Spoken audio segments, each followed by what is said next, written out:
Hello, this is Shambhavi. Welcome to Satsang. Satsang is an ancient spiritual practice from India.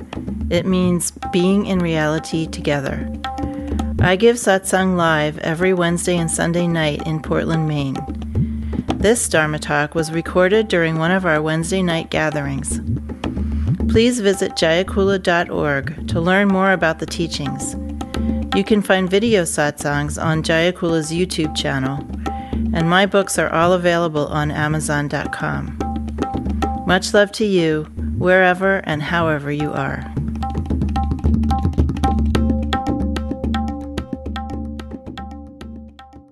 There really isn't anything more tantric than death. And that is because, as I've been saying a lot recently, that the practice is destructive and subtractive, not creative and additive. So the practice doesn't create anything. It subtracts obscurations. It deletes. Right? And along the way, we have a lot of experiences of things coming to an end. Right?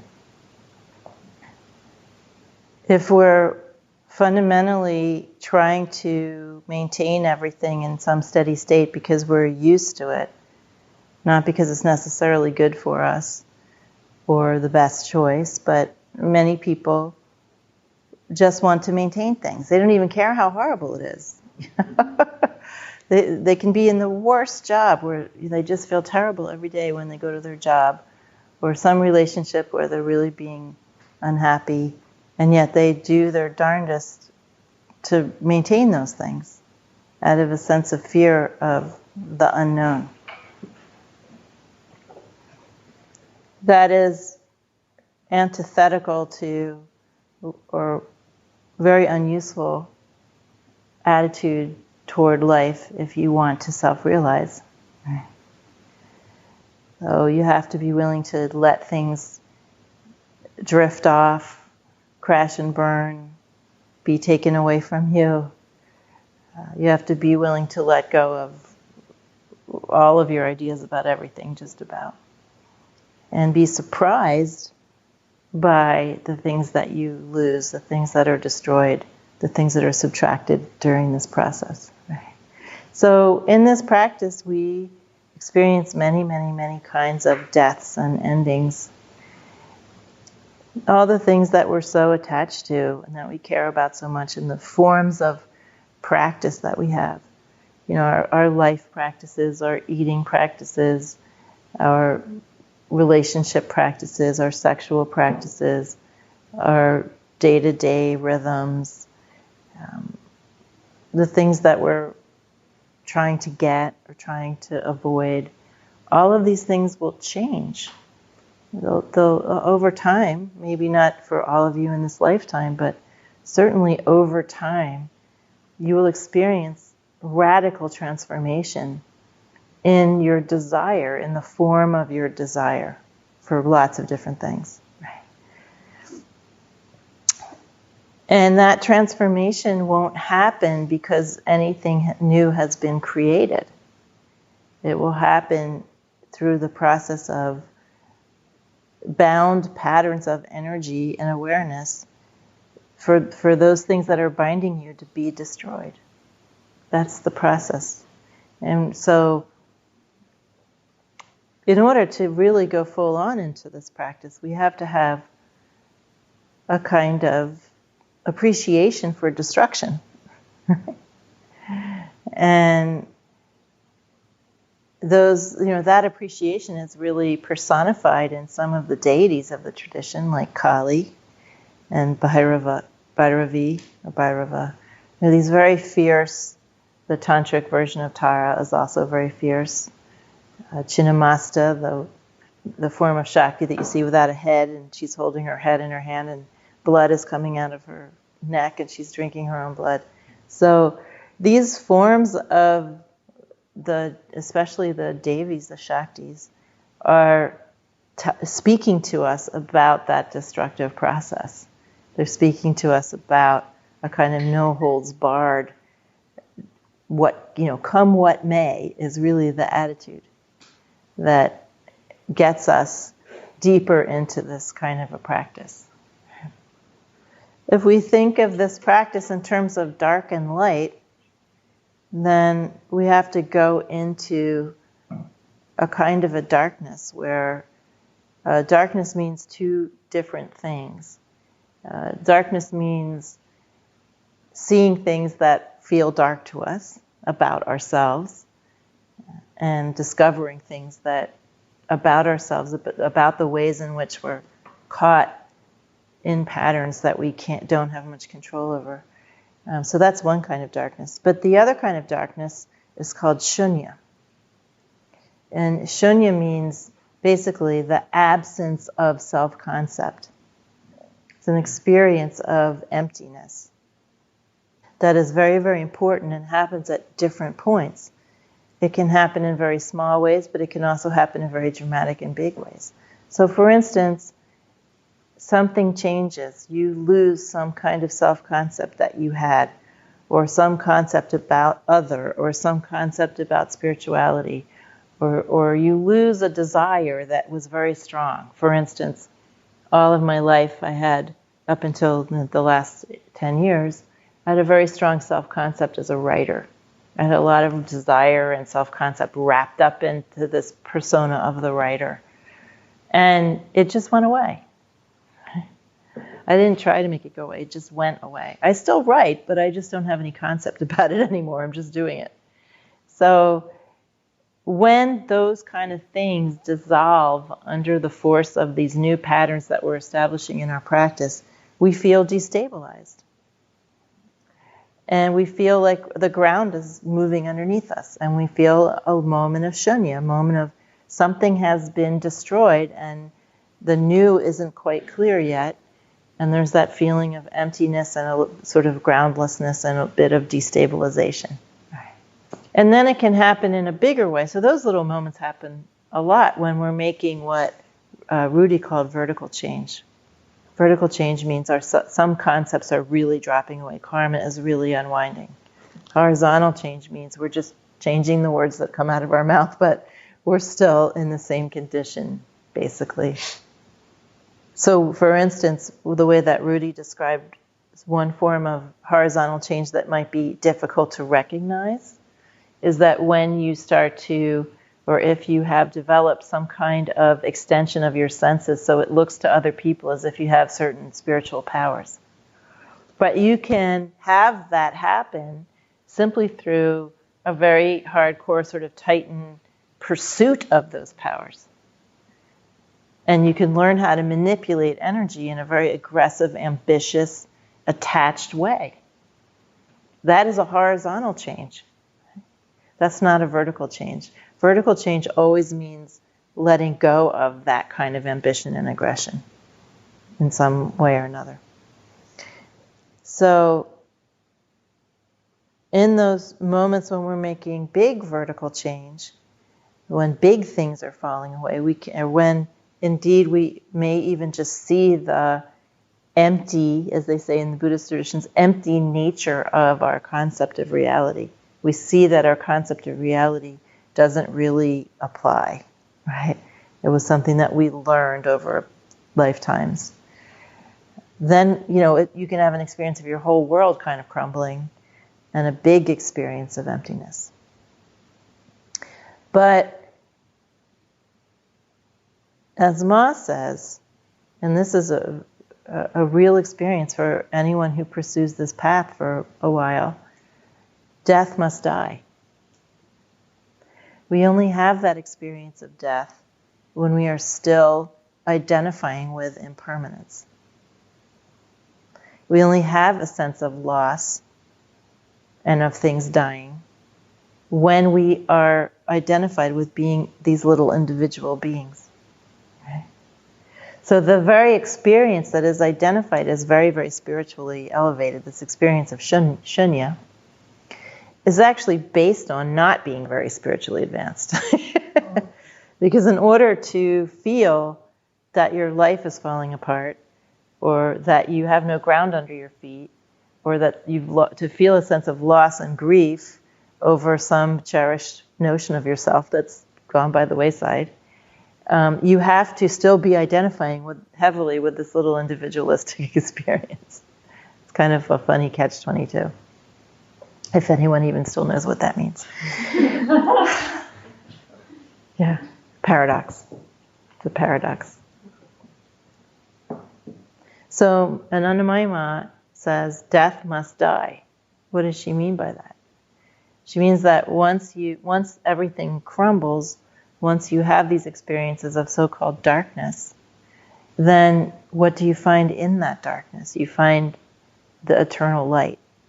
You find what never dies. So what is revealed through this destructive process is what is never destroyed. Eternal consciousness and energy. In a very real way, you become able to feel that, sense it, see it, identify with it. You recognize it. You recognize it as the base of all existence in an incontrovertible way.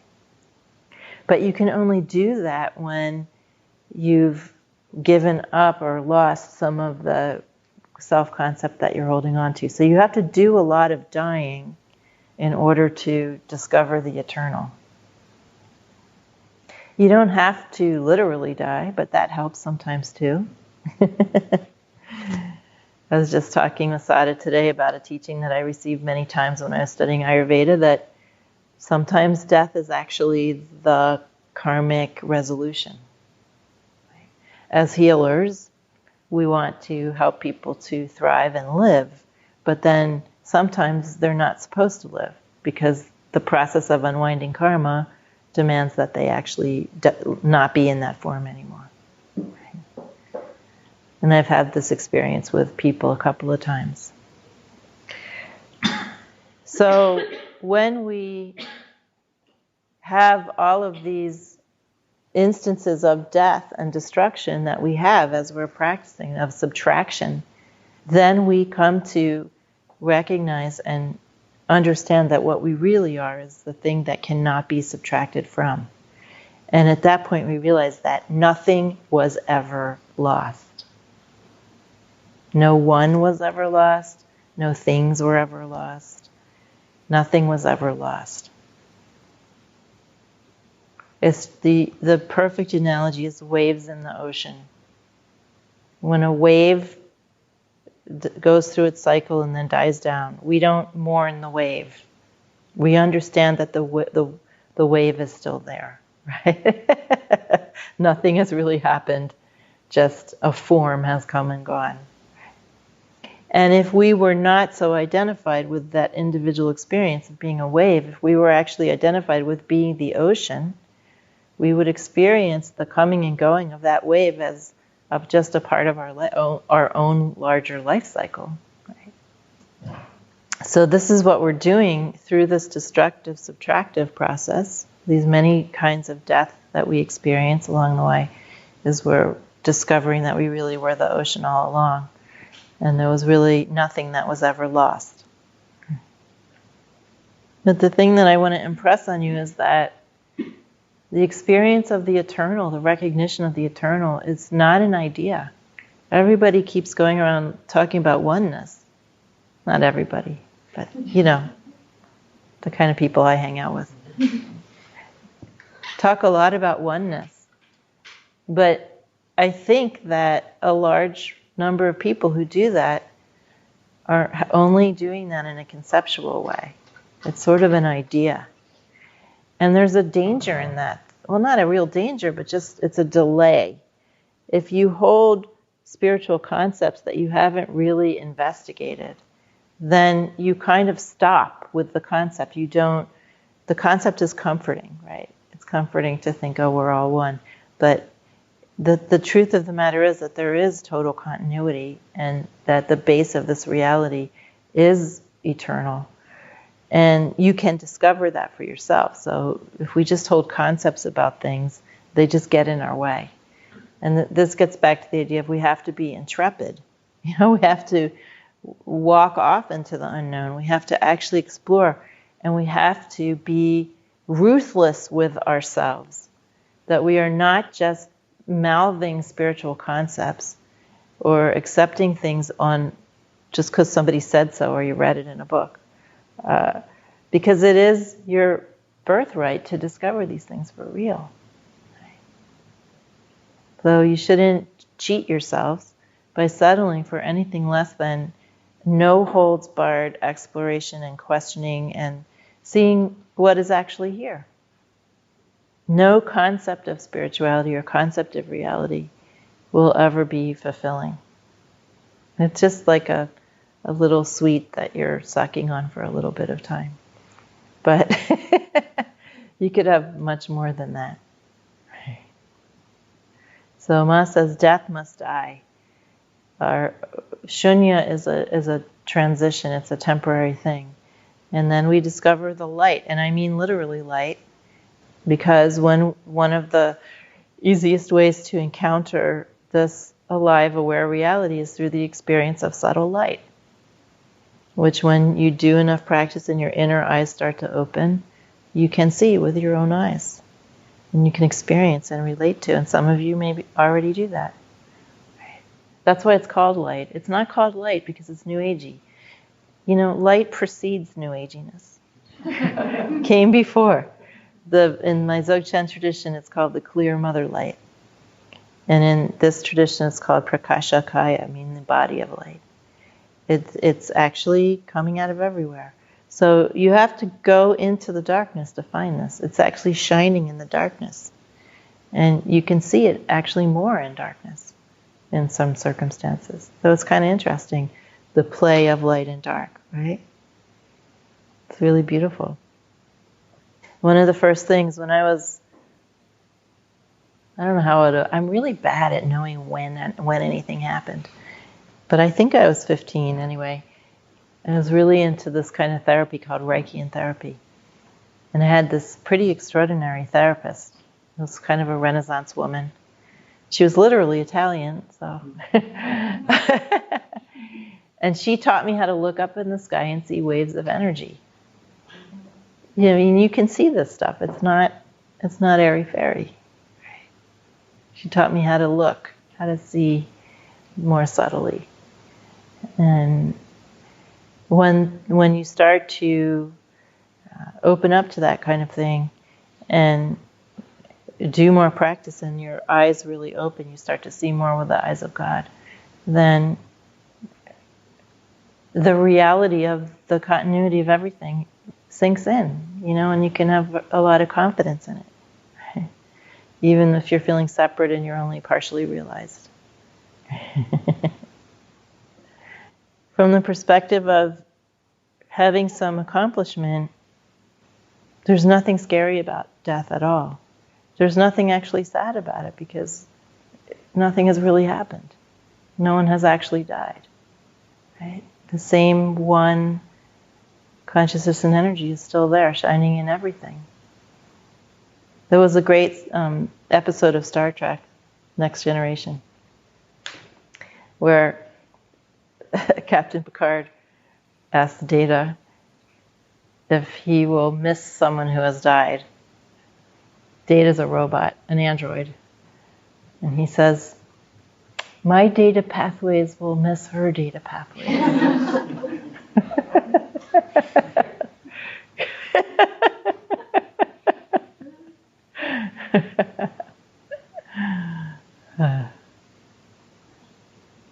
I'm going to stop there.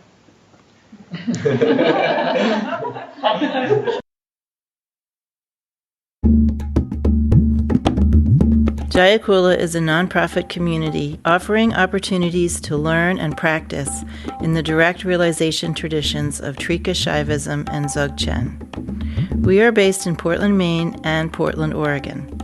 Visit jayakula.org to explore more of our offerings.